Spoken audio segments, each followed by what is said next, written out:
पिछले हम लोग लेक्चर में सर मैथ पढ़ाएंगे कि ये? पहले जो पढ़ाया जा रहा है इसको आप देखें, उसके बाद मैथ की क्लास चलेगी। हाइड्रोजन के 3 समस्थानिक, शहंशाह आप बताएं।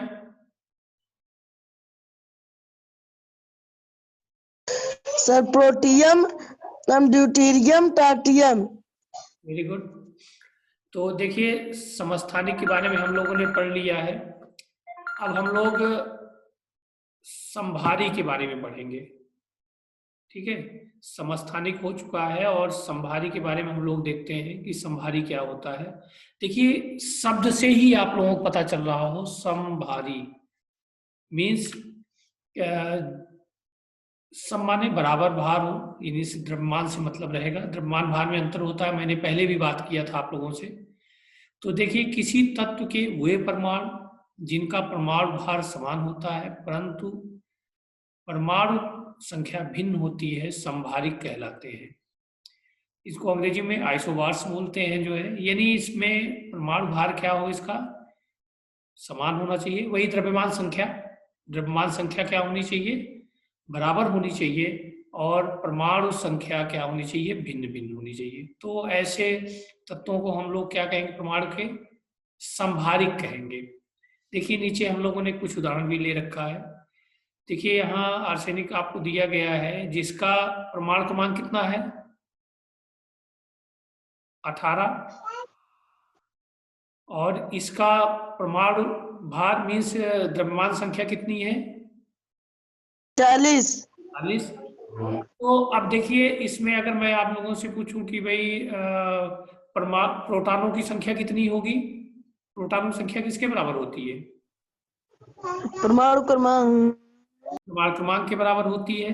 और द्रव्यमान संख्या में परमाणु क्रमांक निकाल देते हैं तो किसकी संख्या पता हो जाती है, न्यूट्रॉनों की संख्या पता हो जाती है कि नहीं।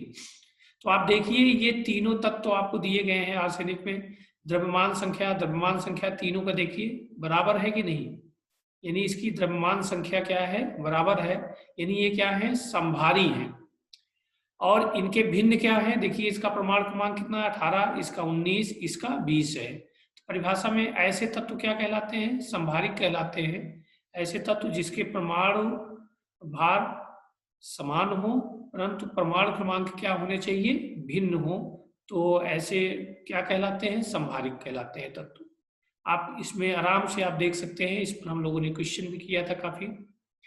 तो ये आप लोगों को क्लियर हो गया होगा, समस्थानिक और संभारी बता लेंगे अब आसानी से।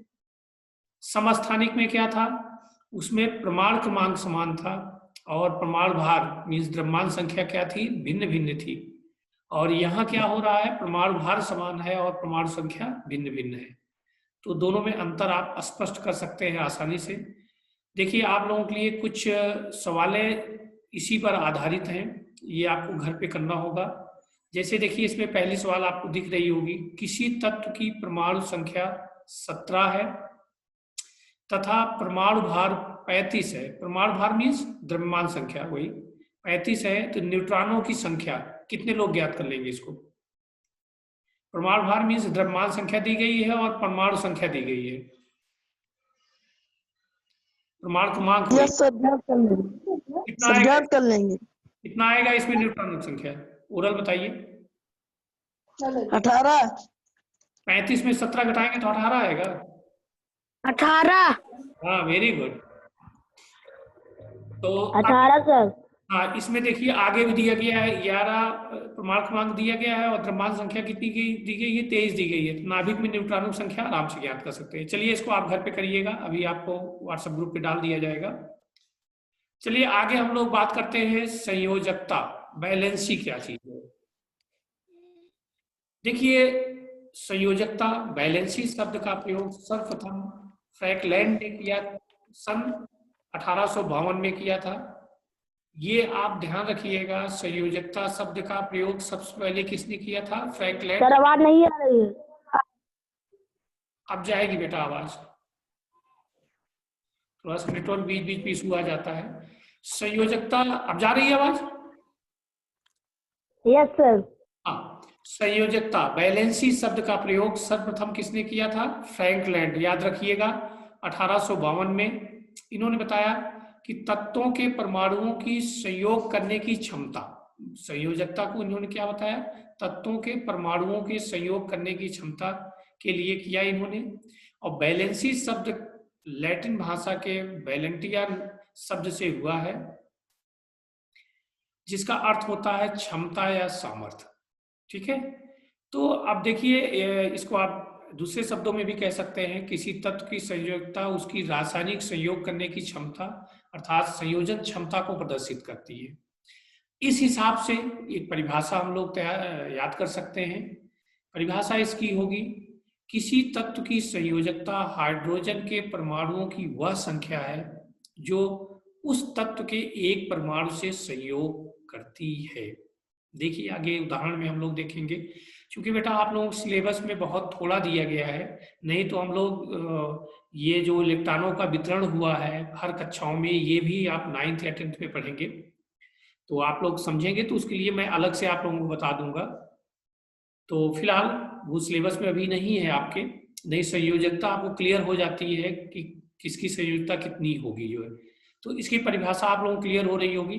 किसी तत्व की संयोजकता, यानी संयोजकता मतलब संयोग करने की क्षमता, हाइड्रोजन के परमाणुओं की वह संख्या है जो उस तत्व के एक परमाणु से संयोग करती है। देखिए उदाहरण के लिए यह Cl आपको दिया गया है, में देखिए यहाँ H के कितने परमाणु हैं, एक। Cl क्लोरीन के कितने परमाणु हैं, एक। में Cl की संयोजकता एक होगी, क्यों होगी एक, क्योंकि हाइड्रोजन के परमाणु कितने हैं, एक है। यानी ये जो हाइड्रोजन के जितने परमाणु होते हैं वही क्या हो जाएगा, उसके साथ तत्व साथ जो लगा होता है वही उसकी संयोजकता हो जाएगी। परिभाषा में भी यही कहा गया है, किसी तत्व की संयोजकता हाइड्रोजन के परमाणुओं की वह संख्या है जो उस तत्व के एक परमाणु से संयोग करती है। यहाँ देखिए हाइड्रोजन में एक परमाणु था, तो क्लोरीन की संयोजकता क्या हो गई, एक हो गई। यहाँ देखिए H2O में ऑक्सीजन की संयोजकता क्या होगी, यहाँ हाइड्रोजन के परमाणु कितने दिख रहे हैं आपको, दो दिख रहे हैं नहीं, तो ऑक्सीजन की संयोजकता कितनी हो जाएगी, दो हो जाएगी। परिभाषा क्लियर हो गई होगी कि हाइड्रोजन के परमाणुओं की संख्या वही क्या हो जाएगी, उसकी संयोजकता हो जाएगी। तो इसको आप लोगों को अब देखिए कुछ आपको तत्वों की संयोजकता यहाँ आपको चार्ट में दिख रहा होगा। जैसे हाइड्रोजन की संयोजकता क्या होती है, एक।